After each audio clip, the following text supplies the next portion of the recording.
Friends, Jharkhand study में आप सभी का स्वागत है। तो चलिए शुरू करते हैं आज की क्लास को। आज की क्लास में हम लोग झारखंड की भूगर्भिक संरचना को देखेंगे। तो चलिए देखते हैं इसका पहला सवाल को। पहला सवाल है, झारखंड का विस्तार उत्तरी गोलार्ध में 21 डिग्री 58 मिनट से कितने के बीच है? तो इसका उत्तर होगा दोस्तों option number B, 25 degree 18 minute. Jharkhand का विस्तार उत्तरी गोलार्ध में 21 डिग्री 58 मिनट से 25 डिग्री 18 मिनट है। चलिए अगला सवाल है, झारखंड का कुल क्षेत्रफल कितना है? तो झारखंड का कुल क्षेत्रफल है 79,714 वर्ग किलोमीटर। इसका ऑप्शन नंबर सी सही होगा। कुल क्षेत्रफल 79,714 वर्ग किलोमीटर है झारखंड का कुल क्षेत्रफल। चलिए तीसरा सवाल देखते हैं, झारखंड की सीमा कितने राज्यों से लगती है? तो झारखंड की सीमा दोस्तों 5 राज्यों से लगती है। वो कौन कौन से राज्य है? तो पूर्व में है पश्चिम बंगाल, पूर्व में है दोस्तों, और पश्चिम में है उत्तर प्रदेश और छत्तीसगढ़।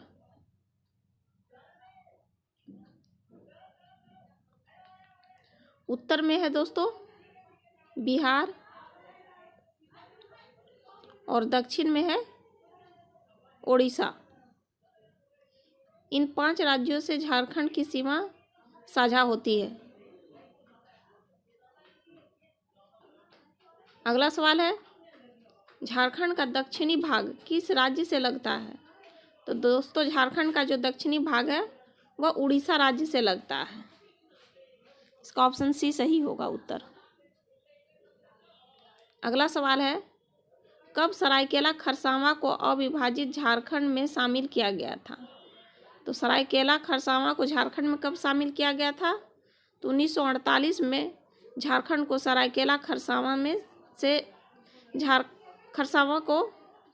सरायकेला खरसावां को झारखंड में शामिल किया गया था। इसका ऑप्शन बी सही होगा। 1948 को झारखंड को सरायकेला खरसावां में शामिल किया गया था।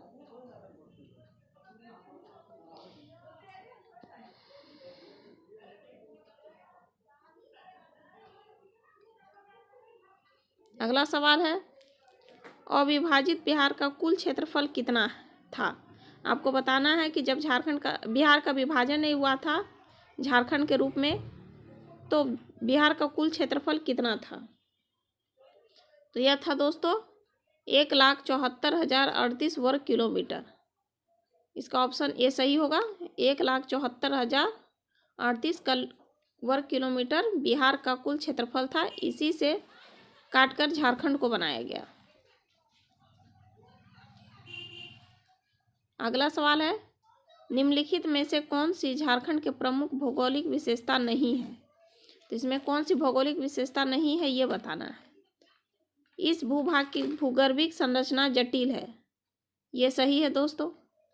इस भाग की स्थलाकृति विषम है। ये भी सही है। इस क्षेत्र का अधिकतर भाग वनाच्छादित है। ये भी सही है। यह क्षेत्र कृषि के लिए अत्यंत अनुकूल है। यह गलत है। इसलिए इसका उत्तर ऑप्शन डी होगा, क्योंकि झारखंड एक पठारी क्षेत्र है, इसलिए यहाँ की मिट्टी उपजाऊ नहीं है। इस कारण ये कृषि के लिए अनुकूल नहीं है। अगला सवाल है, झारखंड के अधिकतर भाग की ऊंचाई लगभग कितनी है? तो यह दोस्तों 300 मीटर है। ऑप्शन बी इसका उत्तर होगा। झारखंड के अधिकतर भाग की ऊंचाई 300 मीटर है और झारखंड का सबसे ऊंचा क्षेत्र पाट क्षेत्र है, जिसकी ऊंचाई जो है 600 मीटर है। अगला सवाल है, झारखंड में किस क्रम की चट्टानों का अभाव है? तो झारखंड में कुडप्पा क्रम की चट्टानों का अभाव है। इसका उत्तर ऑप्शन ए सही होगा।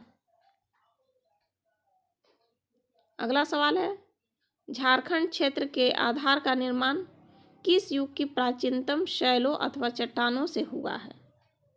यह हुआ है दोस्तों आर्कियन युग के शैलों और चट्टानों से इसका निर्माण हुआ है। झारखंड की आधार का निर्माण। इसका ऑप्शन सी सही उत्तर होगा। चलिए अगला सवाल देखते हैं। झारखंड में किस क्रम की चट्टानों से कोयला प्राप्त किया जाता है? तो किस प्रकार की चट्टानों से कोयला प्राप्त किया जाता है? तो यह गोंडवाना क्रम की चट्टानों से कोयला प्राप्त किया जाता है। इसका ऑप्शन ए सही होगा उत्तर। अगला सवाल है, निम्न में से क्या झारखंड में विंध्य युगीन चट्टानों से प्राप्त किया जाता है? आपको बताना है विंध्य युगीन चट्टानों से झारखंड में क्या प्राप्त किया जाता है।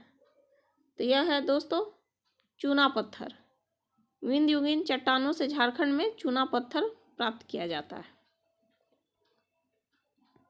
अगला सवाल है 13 नंबर सवाल, झारखंड में धारवाड़ युगीन चट्टानें कहाँ पाई जाती है? तो झारखंड में धारवाड़ युगीन चट्टान जो है यह कोल्हान क्षेत्र में पाई जाती है।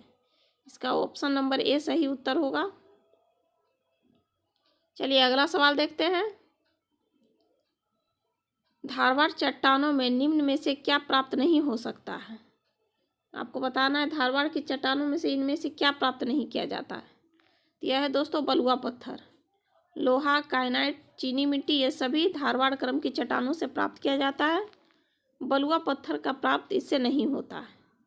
इसका ऑप्शन सी सही होगा उत्तर। चलिए 15 नंबर सवाल देखते हैं। झारखंड में किस क्रम की चट्टानों से एस्बेस्टर प्राप्त होता है? आपको बताना है एस्बेस्टर जो है किस क्रम की चट्टानों से प्राप्त किया जाता है झारखंड में। तो यह है अग्नेय चट्टानों से एस्बेस्टर प्राप्त किया जाता है। चलिए अगला सवाल देखते हैं। अगला सवाल है, रोहतास पठार के दक्षिण भाग में किस खनिज की प्रधानता है? तो रोहतास पठार के दक्षिणी भाग में किस खनिज की प्रधानता है दोस्तों? तो यह है चूना पत्थर की प्रधानता। इसका ऑप्शन नंबर ए सही उत्तर होगा। चलिए 17 नंबर सवाल देखते हैं। गोंडवाना युगीन चट्टानों की प्रधानता दामोदर और किस घाटी में है? तो यह दामोदर और औरंगा नदी घाटी में है। गोंडवाना युगीन चट्टानों की प्रधानता दामोदर और औरंगा नदी घाटी के बीच में है।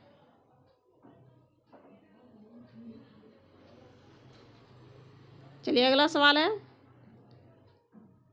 दामोदर घाटी किस खनिज के लिए प्रसिद्ध है? तो दामोदर घाटी से क्या प्राप्त किया जाता है दोस्तों? तो वहाँ से कोयला प्राप्त किया जाता है, इसलिए दामोदर घाटी कोयला के लिए प्रसिद्ध है।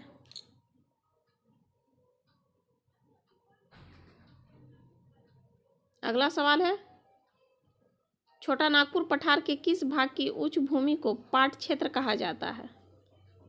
छोटा नागपुर के पश्चिमी क्षेत्र के उच्च भूमि को पाट क्षेत्र कहा जाता है। इसका ऑप्शन बी सही उत्तर होगा। चलिए अगला सवाल है,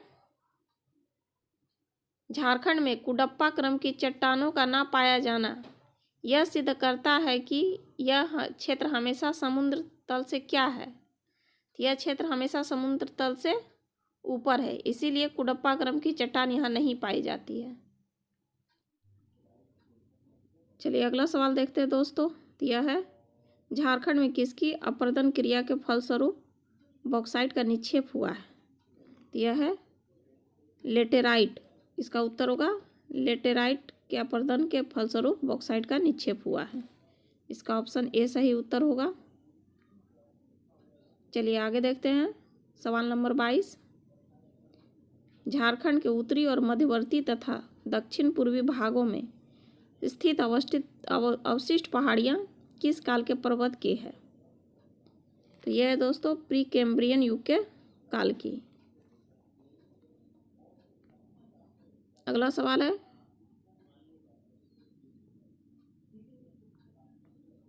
किस समूह की चट्टानों को मूल नाइस समूह का कहा जाता है? तो यह कहा जाता है आर्कियन युग के चट्टानों को मूल नाइस समूह भी कहा जाता है। चलिए 24 नंबर सवाल देखते हैं। किस क्रम की चट्टानें जीवाश्म रहित होते हैं? जीवाश्म रहित कौन सी क्रम की चट्टान होते हैं दोस्तों? तो यह होती है कैम्ब्रियन पूर्व की चट्टानों में यह जीवाश्म रहित होती है, इसमें जीवाश्म नहीं पाया जाता है। चलिए 25 नंबर सवाल देखते हैं और यह हमारा इस सेशन का अंतिम सवाल है। कोल्हान संघ को झारखंड में किस श्रेणी के नाम से जाना जाता है? तो यह कुडप्पा श्रेणी के नाम से कोल्हान संघ को जाना जाता है। तो चलिए दोस्तों, आज के लिए इतना ही। अगले सेशन में इसका रेस्ट सवालों को देखेंगे। तो धन्यवाद दोस्तों आज के लिए।